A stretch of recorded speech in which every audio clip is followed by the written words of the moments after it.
ஏங்க இங்க பாருங்கங்க, பிரியாணிக்கு குடலுங்க. ஏங்க இங்க பாருங்கங்க, பிரியாணிக்கு கோழி வறுவலுங்க. ஏங்க இங்க பாருங்கங்க, பிரியாணிக்கு கோழி பிரட்டலுங்க. ஏங்க இங்க பாருங்கங்க, பிரியாணிக்கு ஆட்டு குழம்புங்க. ஏங்க இங்க பாருங்கங்க, பிரியாணிக்கு கோழி குருமா பிரட்டலுங்க. ஏங்க இங்க பாருங்கங்க, பிரியாணிக்கு கோழி குருமாங்க. ஏங்க இங்க பாருங்கங்க, பிரியாணிக்கு கோழி குருமா ஸ்பெஷலுங்க.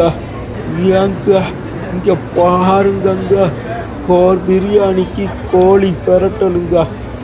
ஏங்க இங்க பாருங்கங்க, பிரியாணிக்கு கோழி சம்பளுங்க. ஏங்க பிரியாணிக்கு கோழி கீச்சாப்புங்க. ஏங்க இங்க பாருங்க, ஒத்த பிரியாணிக்கு கோழி பிரட்டலுங்க. ஏங்க இங்க பாருங்க, கோழிக்கு ஹனி சிக்கனுங்க. சிக்கன் பிரியாணிக்கு ஹனி சிக்கனுங்க. இப்படி விதவிதமான ஒரு பிரியாணிக்கு பல வெரைட்டி சிக்கனை கொடுக்குறது ஒரே இடம் மலேசியா மட்டும்தாங்க. பிரியாணிலேயும் கோழி கிடைக்கும். அது போக பக்கத்தில் நம்ம சயின்டிஸ்ட்டாக என்ன பண்ணிக்கலாம், பல வகையான கோழி பிரட்டல், மட்டன், சிக்கனு, காடை, கவுதரன்னு சொல்லிட்டு எல்லாமே இருக்குது. மறக்காம மலேசியா வந்தீங்கன்னா இந்த மாதிரி சாப்பாடுலாம் சாப்பிட்டு பாருங்கள்.